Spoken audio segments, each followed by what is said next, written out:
Today's Monday, May 6th. Here's what's coming up on the mayor's office.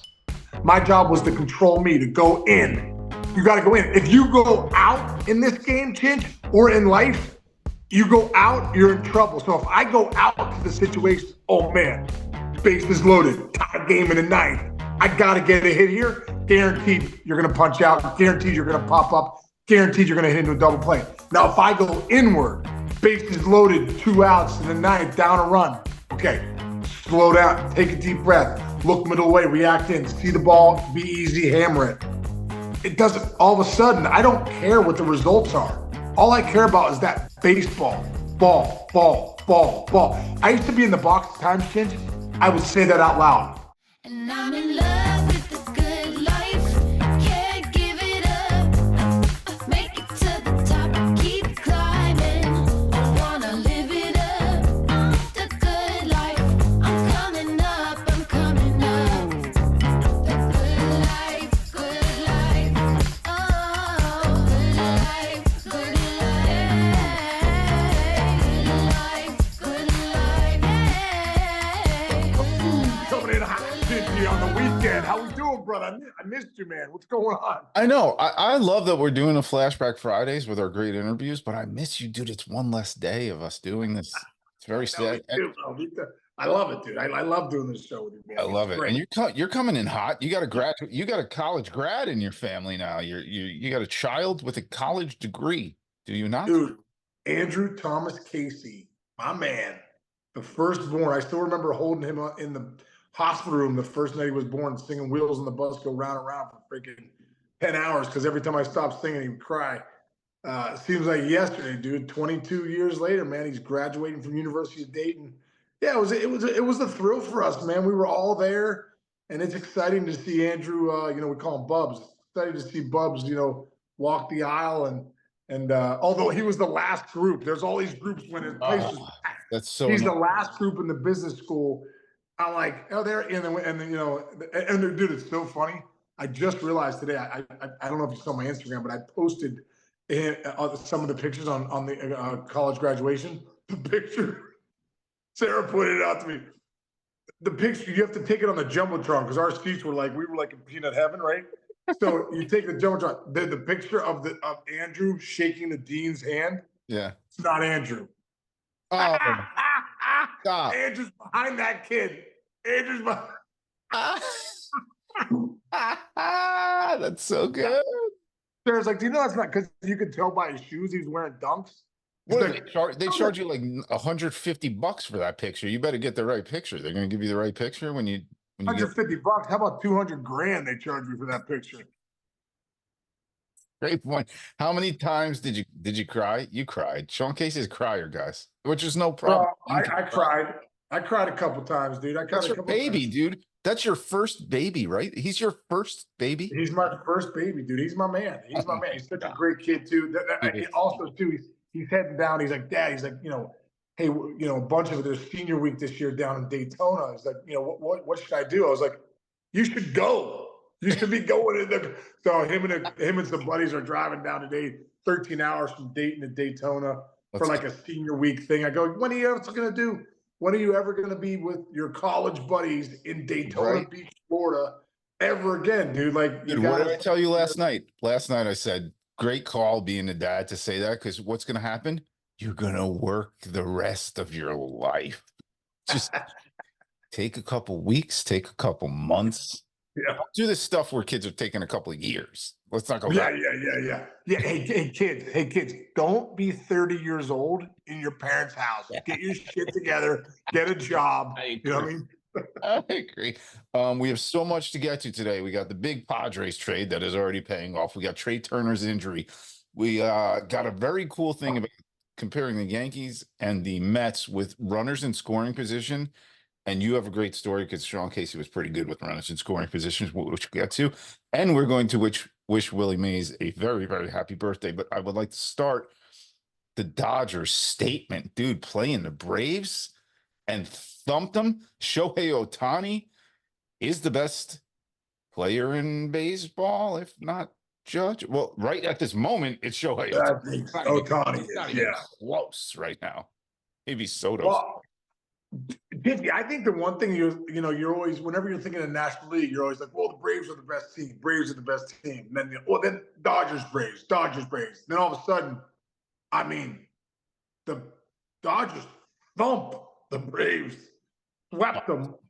The pitching looked at it like at another level. Max Fried still pitched well 7 innings, but still give up 4 runs. Ohtani looks like the best player on the planet. When we're like, hey, Mookie Betts is the best player, I think Ohtani's the best player. I mean, dude, the fact that he's gone to another level as a hitter, man. He's hitting over 360 as an 11-11 OPS. One ball he hit the left center. Yeah. I mean, way up, dude. Like 30 rows up, it seemed like left center, dead center. Does a great job on that lefty curveball. That's not an easy pitch to hit. Stays in there so long, kind of sits back, and then just has electric hands. It's just been really impressive to watch the Dodgers, dude. I mean, top to bottom through that lineup. The way Muncy's swinging it. Teoscar Hernandez, too. He's closing in on close to 30 RBIs. Like, those guys that are definitely stepping up in that lineup. You almost think Freddie Freeman's slumping. He's hitting like 294 with like an 850 OPS. You're like, compared to Betts and Ohtani with over 1,000, you're like, oh, Freeman's slumping. Perfect team for Teoscar, by the way. It's like he can be in the middle of the lineup without having to be the guy. And the guy's he's really good. Here's another little nugget for you. Here's who the Dodgers don't have right now: Walker Buehler, Bobby Miller, Tony Gonsolin, Dustin May, Clayton Kershaw, and they still just beat the crap out of the Braves, who are missing an ace. It's interesting they're missing their ace. He's hurt. I mean, you want to call him your ace? Spencer Strider, yeah. There's no doubt. Well, and also too, Brad Elder got hit around a little bit, right? A little bit. Max Fried did pretty good. He's having a great year. I think the 2 starts before this were scoreless. Yeah. And he gave up 4 runs, but Chris Sale's been really good. I mean, the pitching's been pretty good. No, they got great pitching still. Yeah, but dude, at the end of the day, when you look at the Dodger pitching, I meend they're loaded, and they have guys that are, that are about to come back too pretty soon. So I mean, you have to give Andrew Friedman and that front office credit for, at the end of the day, Chinch, over 162. If we've learned anything in the last 40 years of this incredible game, is you want to win the whole thing, you better have depth. And you better have depth in starting pitching and in that bullpen, and they do. They do. And hey, you thought it would be a runaway, man, but the Padres do not sleep. I heard Roflo this morning. It's a funny line. Roflo goes, AJ Preller hates prospects. Hates prospects. Which he doesn't, but he's so good at it, man. He's so good at making deals, dude. And listen, they got arguably the best leadoff hitter in the baseball. People are throwing comps up to Tony Gwynn right now. Let's take a step back from that. Easy. Yeah. The guy has nine batting titles. This guy has 2. Let's get there. But dude, what do you think of the move the Padres made and immediate impact, dude? 4 for 4 in his first night with the first team. Yeah, I think you're right, Chase. AJ Preller sleeps with one eye open. You know what I mean? He's looking at this feeling like, what deal can I make? How can we get better? We're around 500. We got to figure it out. Need a leadoff guy. Oh, Luis Ariz? Okay, here you got 3 prospects. Boom, they're gone. Here we come. And those guys come back for Luis Ariz. I think it's a great trade, man. It's a great trade for the Padres. A weird trade that it's like such a big name at the beginning of May. Like, you don't see that often. But, AJ Preller knows out in the West there, you can't wait too long. Every game matters, because when you have a team like the Dodgers that are rolling along, I mean, you go back to last year, the Diamondbacks are the team out of the West that ended up making it to the World Series. And I think the biggest thing now is when you look at it, you're like, okay, the Diamondbacks are scuffling a little bit. The Giants haven't really made a run. They're scuffling. The Rockies are the Rockies. If we're going to make a run right now, maybe May is the run. So, he goes out and says, hey, listen, I need a leadoff guy. I need a guy I can rely on. Doesn't punch out a lot. It's going to get on base. Hey, Luis Ariz, we'll do it. The scouting department has done a great job of drafting, developing. This is the reason you have prospects, Chinch. It's not only to spend money on free agents, but it's also to trade guys that you can get value back for. There you go, man. I'm telling you. And then like Profar starting to hit there. That the Padres, Yeah. they're 18 and 19, but they just made a deal. And hey, shame on you, Marlins, man. The Marlins are doing some stupid stuff. It's like you go back to like 97 when they won the World Series, or then in 2003 when they won the World Series. At least you won the World Series before you exploded your franchise. They're exploding the franchise, dude. You punt on your best player right now. Now, you know, the GM left last year. That was a hard she got kind of screwed a little bit. Jeter was like, I don't think I can do this anymore. I got to be honest, dude. The Marlins are a disgrace to baseball. That's my opinion. You don't have to say it that harsh, but it's my opinion. Yeah. You know what, Chinchy, I don't know enough about what they're doing right now to like kind of like, you know, really have an opinion, but it is interesting. I mean, last year, dude, if you do look at it though, Skip Schumacher was manager of the year. Yes, exactly. And they made the postseason. Yes, exactly. So it's like it's a weird, you look at the lineup, it's just a weird lineup. It's a weird they've always been great in that rotation. Well, Yuri Perez is hurt, Alcantara's hurt. There's some big time names in that rotation that are hurt. So I think they rely more on that starting pitching, but you know, obviously they didn't spend the money they need to spend, or the free agents aren't going there or whatever. So interesting time and then Skip Schumacher, I think, also declined his 2025 option, which is also weird. So yeah, weird times down there in Florida. It is weird times. By the way, Skip Schumacher, if he becomes a free agent, will be a much wanted manager, wouldn't you think? Yes, no doubt about it, dude. Great manager, great baseball guy. There you go. All right. Now the Phillies are rolling along. As they keep rolling along, they lost Trey Turner, though. That's a killer. That's a killer. But your guy Bohm is still like dominating baseball. You called again 2 weeks ago. Sean Casey's prognostications for this month, for the year, have been unbelievable. Yeah, dude. Alec Bohm's a good player, man. He's really, you know, really coming into his own. But he's been carrying that offense. Bryce Harper, the 3-run bomb the other day. You know what you're getting from Schwarber. He's going to run into a few. He's going to, you know, get on base for you. Real Muto's starting to get it going. Castellanos has been struggling. But Trey Turner's really, he and Bohm are the guys that lineup was really leaning on. To have Turner out for 6 weeks with a hamstring injury definitely is not a great sign for the Phillies. But I'll tell you what, man, that rotation of Suarez and Wheeler and Nola and those guys rolling along, the pen's been pretty good. So, you know, I think they have the team to withstand the storm of Turner being out. And the good thing is they've come out hot.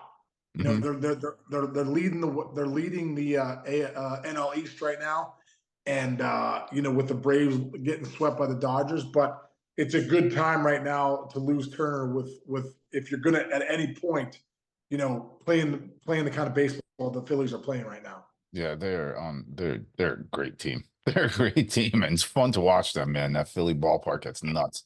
All right. This one's a little more philosophical. It involves both New York teams. Okay. Right.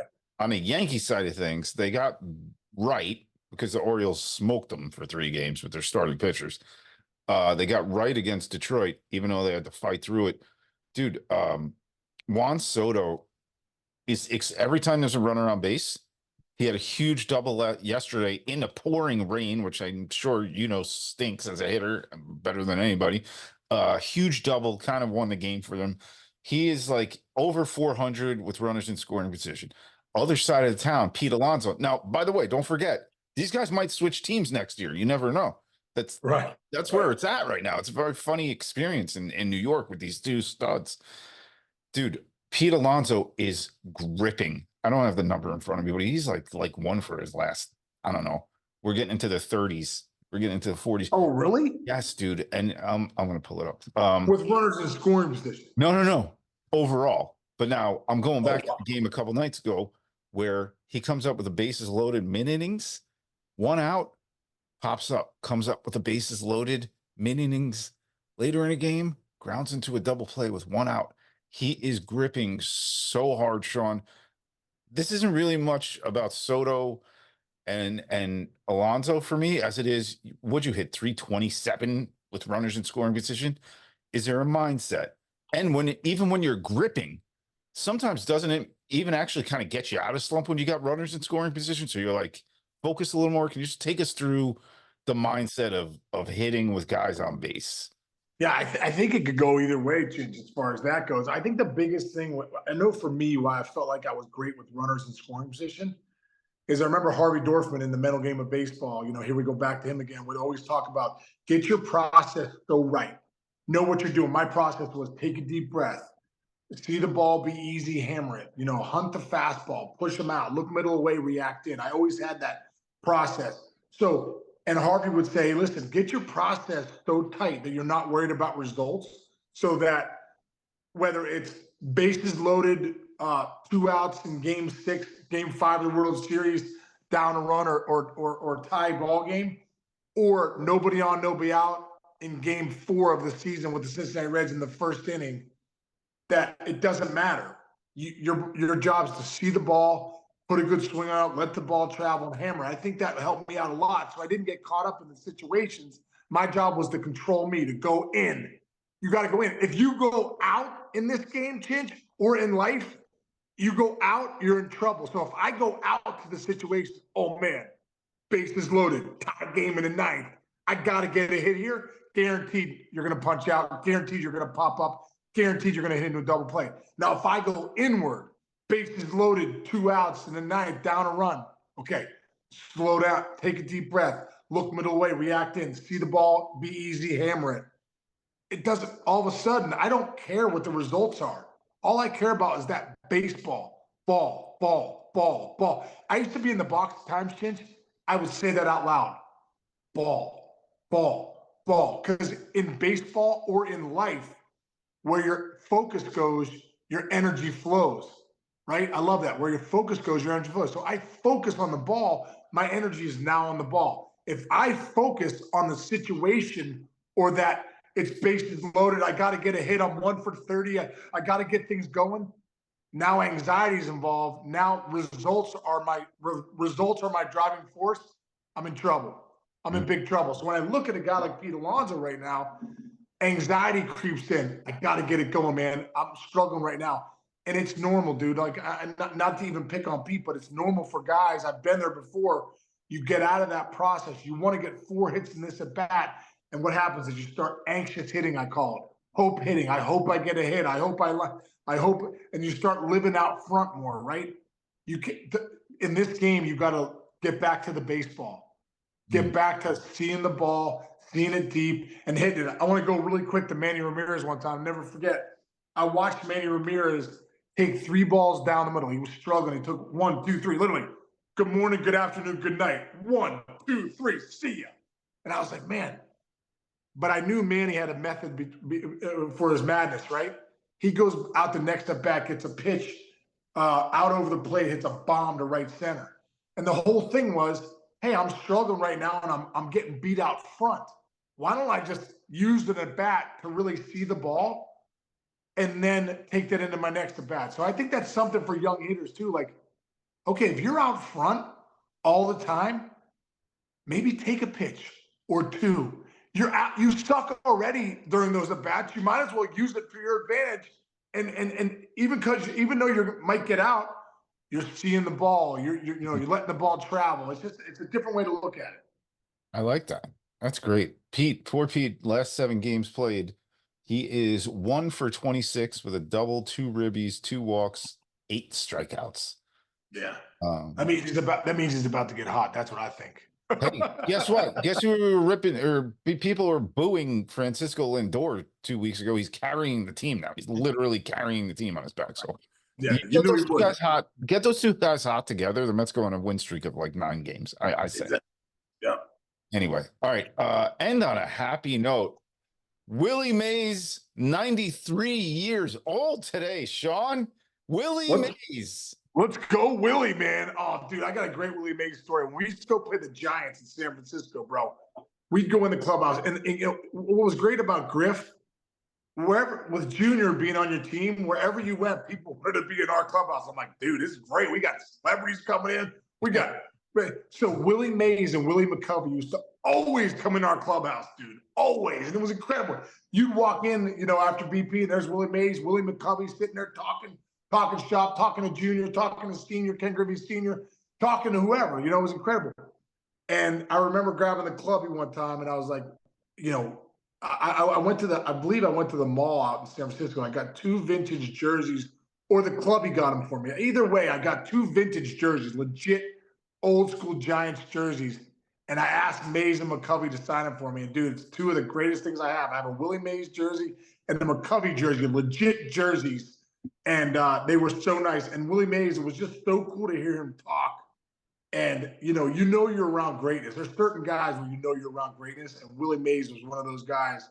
When you were around him and Willie McCovey in that clubhouse, dude, it was so freaking cool. But 2 of the greatest things I have in my memorabilia collection are those 2 jerseys by Mays and McCovey. Wow. I actually have a Willie Mays story, and I think it's probably my number 1 story in my career in this industry because it involves my dad. So 2009, we launched MLB Network. And you remember, dude, we used to do the Bob Costas used to do those one-on-one interviews. Oh, yeah, at the studio.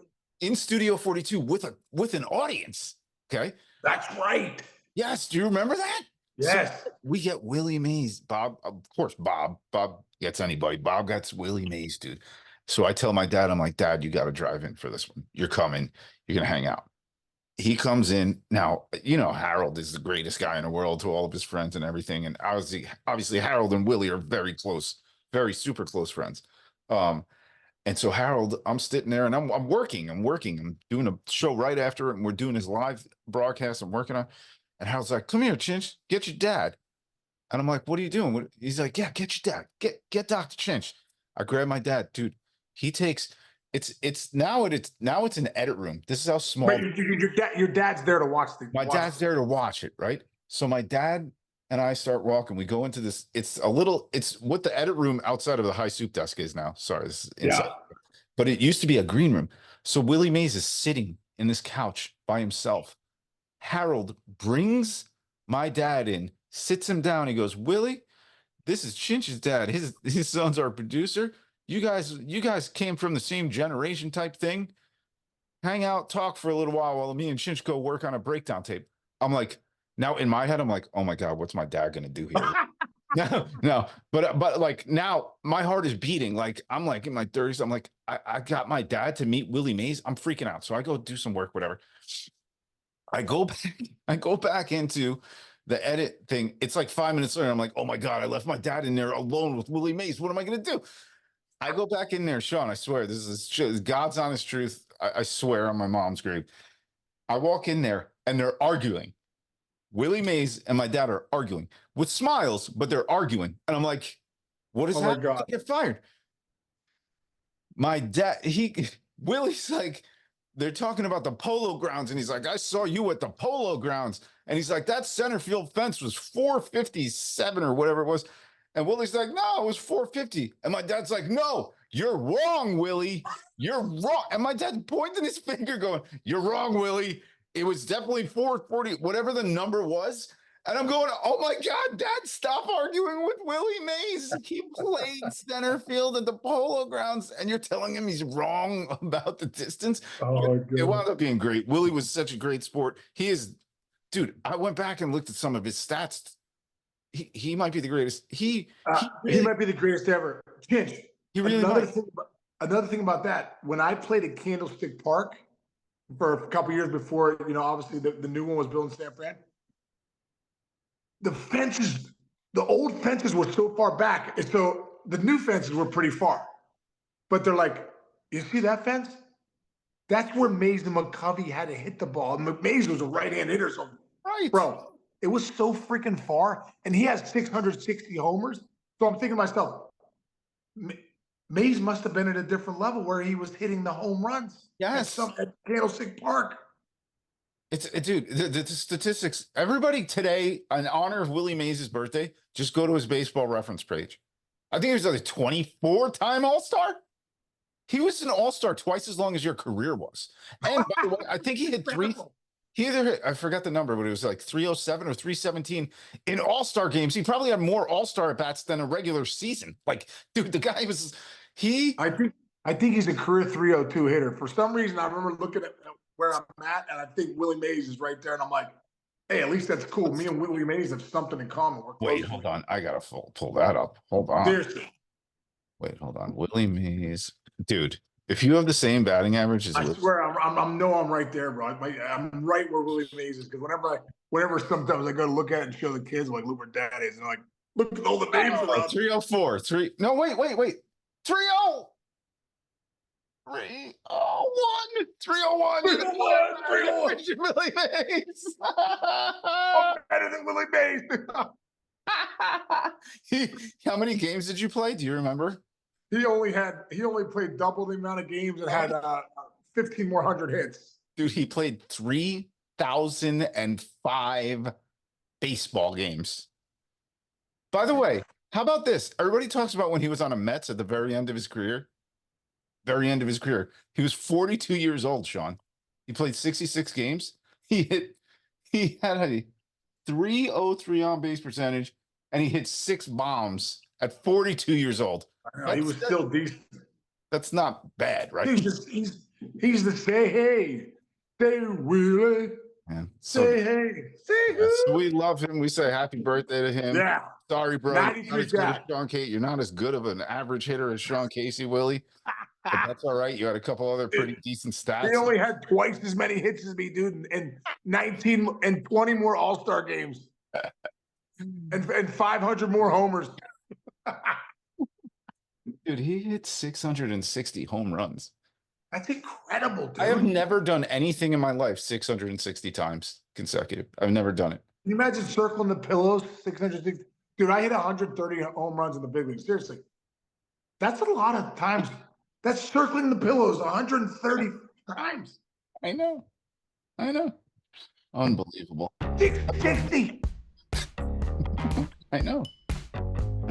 Anyway, all right. So happy birthday, Willie. We're getting after it today. What shows are you on for the? Yeah, I'm working tonight. I'm 6 to 9:30 to the MLB Network. Tune in if you have the network. It's gonna be a good. Who's the talent? I don't know, dude. I have to check the traffic. I don't know who won. You never checked the set traffic, dude. That's Not yet. No. You talent. Anyway, all right. Have fun tonight, man. All right, Chichi, man. Have a great day, brother. And right. looking forward to seeing you all. Great to be back with you, dude. Let's get it. Hey, and everyone out there, thanks for listening. We appreciate it. Subscribe and download. Please do it. See you. All right, bro. See you tomorrow.